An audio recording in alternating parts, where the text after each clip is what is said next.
সুপ্রিয় দর্শক, আসসালামু আলাইকুম। আশা করছি সকলে ভালো আছেন। আজ অনেক অনেক অনেক দিন পর আপনাদের মাঝে আবারও আসলাম। আমি মোহাম্মদ সাইদুর রহমান। আসলে কিছু সমস্যার কারণে আমি এতদিন আপনাদের মাঝে কোনো ভিডিও নিয়ে আসতে পারিনি। তো যাই হোক, আজকে যেটার জন্য আপনাদেরকে আর সামনে চলে আসা সেটা হচ্ছে আমি একটা ছোট আকারে কোয়েল পাখির খামার করে তুলেছি।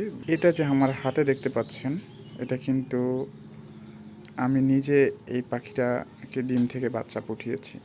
যদিও বা এটা পুরুষ আরও আছে, এই যে এই খাঁচায়। এই খাঁচাগুলো আমি নিজে তৈরি করেছি ফলের ক্যারেটের মাধ্যমে।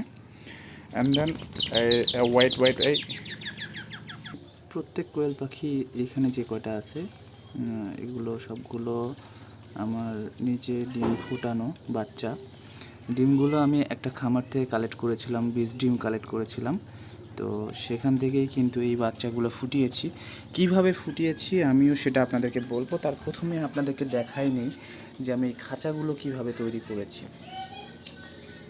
এই খাঁচাগুলো সাধারণত দুইটা ফলের ক্যারেট একসঙ্গে করে মাঝখান দিয়ে কেটে নিয়ে শেষে জিয়াতার বা গুণাতার দিয়ে মাঝখান দিয়ে জোড়ায় লাগিয়ে দিয়েছি এবং নিচে 4টি খুঁটি দিয়েছি বাঁশের কঞ্চির মাধ্যমে।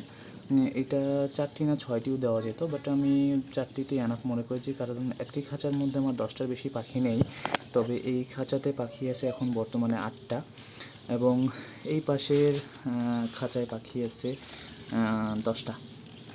যে খাবার পাত্রটা দেখতে পাচ্ছেন, খাবার পাত্রের মধ্যে এখানে রয়েছে পানির পাত্র আর তার পাশেই খাবারের পাত্র। আপাতত আমি স্টার্টার ফিডগুলোই খাওয়াচ্ছি। সাধারণত কোয়েল পাখির ডিমের জন্য স্টার্টার ফিডগুলো সবচেয়ে বেস্ট আমি জেনেছি। যদিও বা এটার মাধ্যমে আমি শিখতেছি যে আসলে কীভাবে কোয়েল পাখির খামার করা যায় প্রকৃতির পক্ষে। এটা আমার ট্রেনিং বলতে পারেন। এই পাখিগুলো যে দেখতে পাচ্ছেন এখানে, যে পাখিগুলো আছে এগুলোর মোটামুটি ভালো বয়স। আমি বাজার থেকে কিনে নিয়ে এসেছিলাম। এগুলো ডিম দিচ্ছে। এখানে 4টা, 10টার মধ্যে 4টা আছে আমার পুরুষ পাখি, আর বাদবাকি যে পাখিগুলো আছে ফিমেল পাখি। সো এই পাখিগুলো কিন্তু ডিম দিচ্ছে প্রত্যেকটি। আমি প্রতিদিন 6টি করে ডিম দিই এবং সেই পাখির ডিম থেকে আমি আবার হ্যাচারি বসিয়েছি। আমি ছোট্ট আকারে একটা হ্যাচার মেশিন তৈরি করেছি নিজেই। তো সেই হ্যাচিং মেশিনটা আপনাদেরকে দেখাবো। তার আগেই আমার এই পাখি দুটো আগে আপনাকে দেখিয়ে নিচ্ছি। আর এখানে খাঁচার যে মলগুলো তৈরি হচ্ছে, মলগুলো পড়তেছে, সেগুলো নিচে পড়ে যাচ্ছে অ্যান্ড সেগুলো একটা কাগজ বা বস্তার মাধ্যমে রেখে দিয়েছি যাতে নষ্ট না হয়, ময়লা না হয়। তারপর সেটাকে পরে যখন ভর্তি হয়ে যাবে, বেশি ময়লা হয়ে যায়, তখন এটাকে আমরা ফেলিয়ে দিই এবং পরিষ্কার করে দিই। এতে করে দুর্গন্ধ থাকে না।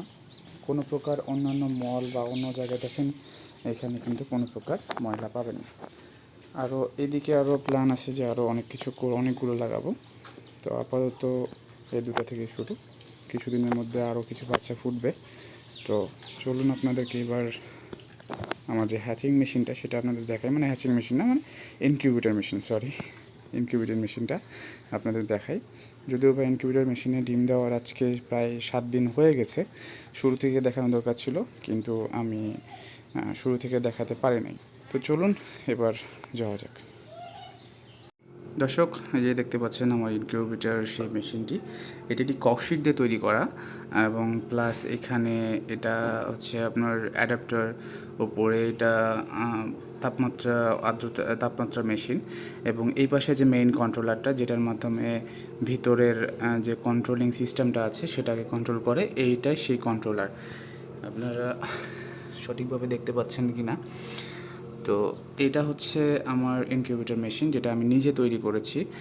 এরকম কিনতেও পাওয়া যায়, বাট আমি বিভিন্ন ইউটিউবে হোক, বিভিন্নভাবে বিভিন্ন জনের কাছে পরামর্শ নিয়ে এই ভিডিও দেখে আমি এই ইনকিউবেটর মেশিনটা নিজে তৈরি করেছি। এই কিছু ইগুলো দেখে এবং ওখান থেকে রেজাল্ট পেয়েছি প্রথমবার। এই যে দেখতে পাচ্ছেন এখানে কিছুটা ডিম বসিয়েছি। এখানে ডিম আছে এখন বর্তমানে 30টা কোয়েল পাখির ডিম আছে। আর এই পাশে প্রায় 7টা কোয়েল পাখির ডিম বসিয়েছি। এখানে 10টা মুরগির ডিম বসিয়েছি। 10টা ডিম দিয়েছিলাম, বাট সেখানে 10টা হয়নি। তার মধ্যে আমি যখন ক্যান্ডেলিং করি, 5 দিন পরে ক্যান্ডেলিং করি, সেই সময়টাতে দেখা যায় যে 3টা ডিম ফুটবে না। তো সেই ডিমটা নষ্ট না, সেই ডিমটা ভেজে খাওয়া যায়, আমরা খেয়ে ফেলেছি। তো বুঝতেই পারছেন, এইটা আসলে আমার শখের বশে করা। এখান থেকে আবার যে কোয়েল পাখিটা আসবে, সেই কোয়েল পাখিটা আমি আবার ওই ব্রুডিং শেষে আমি ওখানে খাঁচায় নিয়ে যাব। এইভাবেই আমি কোয়েল পাখিটা বৃদ্ধি করতে যাচ্ছি। আমি কোনো প্রকার বাজারের ওপর নির্ভরশীল হয়নি, কারণ 10টা কোয়েল পাখি আমি বাজারে কিনেছিলাম, তো সেগুলোর রেজাল্টটা অনেক দেরি করে পেয়েছি। কারণ বাজারে যেগুলো পাওয়া যায় সেগুলো কিন্তু খামারিরা ভালো কোয়েল পাখি কিন্তু সহজে বিক্রি করতে চায় না, রিজেক্টেডগুলোই বিক্রি করে। তো আমি প্রথম অবস্থায় বুঝতে পারিনি যে ওইটা যে মিটারটা দেখতে পাচ্ছেন ওটা হাইগ্রোমিটার, যেটার মাধ্যমে ভিতরে আর্দ্রতা মেনটেনিং, আর্দ্রতা, তাপমাত্রা কত ডিগ্রি সেলসিয়াস আছে, এগুলো সব মিলে ওটা দেওয়া যায়। বাট আর বেশি তেমন কোনো সেট আপ নেই। ভিতরে একটা অক্সিজেনের জন্য একটা ফ্যান রেখেছি, এই পাশে আরেকটা ফ্যান আছে, যেটা হয়তো বা অক্সিজেনে নয়। এই টাইপ সে পাশে ফ্যানটা দেখতে পাচ্ছেন কি না, একটু মাথাটা দেখা যাচ্ছে। আমি খুলতেছি না কারণ যে এখন যদি খুলি ভিতরে আর্দ্রতাটা এখন বের হয়ে যাবে, এটা নির্দিষ্ট সময় আছে।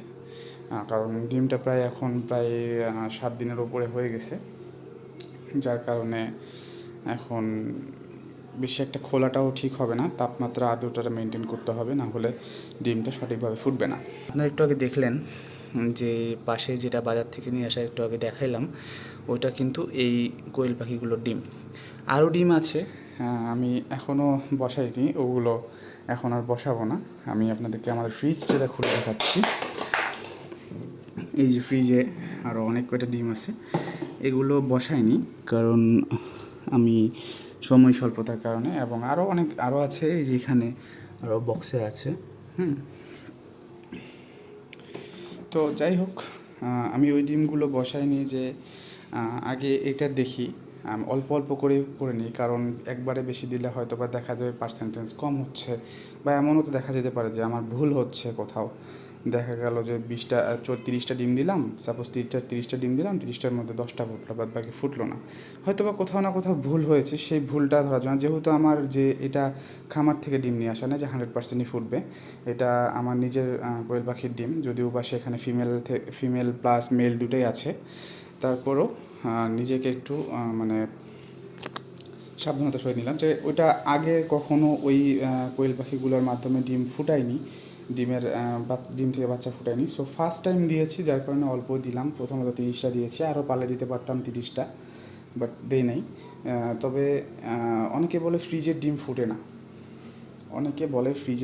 না, তো এইটাও একটা কিন্তু ফ্যাক্ট যে আমি ফ্রিজের ডিম দিয়েছি। এই ডিমগুলো ফার্স্ট টাইম আমি ফ্রিজে কালেক্ট করেছি, যেহেতু প্রতিদিন 6টা করে ডিম দেয়। তো 6টা তো 1-2 দিন পর দিলে হবে না, 6টা করে আমি 30টা প্লাস 38টা টোটাল ডিম আমি দিয়েছিলাম এর মধ্যে এখন ফ্রিজের। তারপরে যখন 4 দিন পরে ক্যান্ডেলিং করি, 4 দিন পরে ক্যান্ডেলিং করার সময় দেখি প্রায় 6টা ডিম ব্রণ আসে নাই।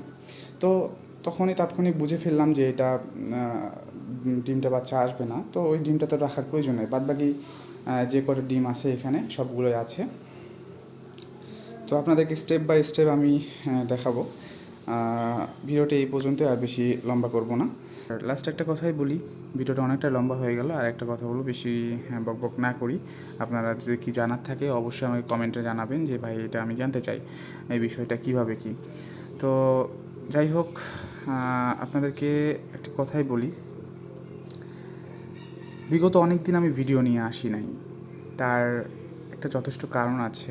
কিছু অসাধু ব্যবসায়ী এবং কিছু বদমাইশ টাইপের লোক, যারা আমাকে একটু মানে কি বলবো, একটা ফাঁদে ফেলেছিল। যাই হোক, কোনোভাবে আমি সেই ফাঁদ থেকে বেরিয়েছি, এবং অনেক দিন পর আমার চ্যানেলটা হাতে পেয়েছি। চ্যানেলটা কিন্তু আমার হাতে ছিল না, আমি কিন্তু আমার এই ইউটিউব চ্যানেলটা হারিয়ে ফেলেছিলাম। তো আপনাদের দোয়া, আমার দর্শকের দোয়ায় আমি আমার চ্যানেলটি আবার ফিরে পেয়েছি। তো পুরো ঘটনাটা একদিন আপনাদেরকে সবাইকে জানাবো। তো আজকে ভিডিওটা এমনিতেই অনেকটা লম্বা হয়ে গেছে, আর বেশি না জানাই। আশা করছি সকলে আজকে আমার ভিডিওটি পুরোপুরি দেখেছেন। যদি ভিডিওটি ভালো লেগে থাকে অবশ্যই লাইক, কমেন্ট এবং শেয়ার করবেন। আর তার পাশাপাশি পরবর্তী ভিডিও পর্যন্ত আপনারা ভালো থাকবেন, সুস্থ থাকবেন এই কামনা করে আজকের ভিডিওটি এখানেই শেষ করছি। আসসালামু আলাইকুম।